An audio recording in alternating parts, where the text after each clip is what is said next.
Subscribe कीजिए हमारे YouTube channel को और बेल आइकन को ज़रूर दबा दीजिएगा ताकि हमारे नए नए वीडियोज़ सबसे पहले आप देख सकें। तो फ्रेंड्स, मैं दिलराज प्रसाद और स्वागत है आप सभी को हमारे YouTube चैनल पर। फ्रेंड्स, मैं आज इस वीडियो में बताऊंगा कि Paytm से पैसे कैसे कमाए जाते हैं। तो प्लीज़ इस वीडियो को लास्ट तक ज़रूर देखिएगा। तो चलिए शुरू करते हैं। तो दोस्तों, Paytm से पैसे कमाने के आसान तरीके हैं। पहले आप Paytm से न्यू ऑफ़र में ऑफ़र को सिलेक्ट कर लीजिए।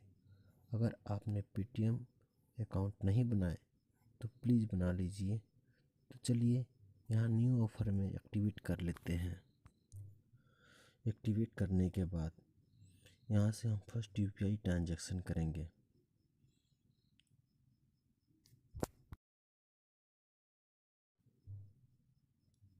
तो मैं अपना यूपीआई सिलेक्ट कर ले रहा हूँ। सिलेक्ट करने के बाद यहाँ पर अमाउंट डालेंगे। मिनिमम इस ऑफ़र से 250 रुपये भेज सकते हैं या 250 रुपये से अधिक भेज सकते हैं।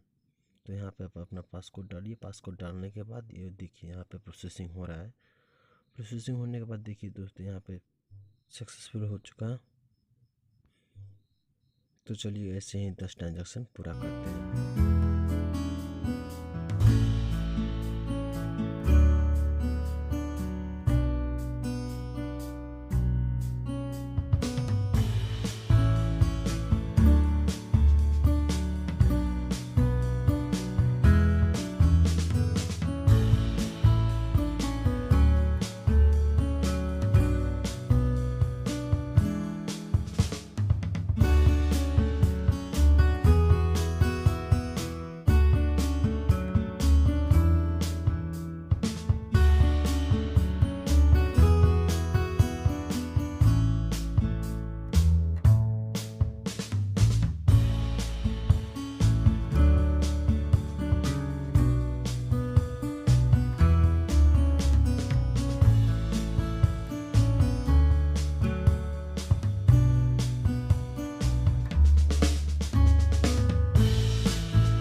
तो फ्रेंड्स, मेरा यहाँ पे 10 ट्रांजैक्शन पूरा हो चुका और मैं आपको पासबुक दिखा दे रहा हूँ जी कि 10 रुपये मेरे पास आ चुके हैं। तो friends, thanks for watching my video. तो मिलते हैं हमारे अगली वीडियो पे।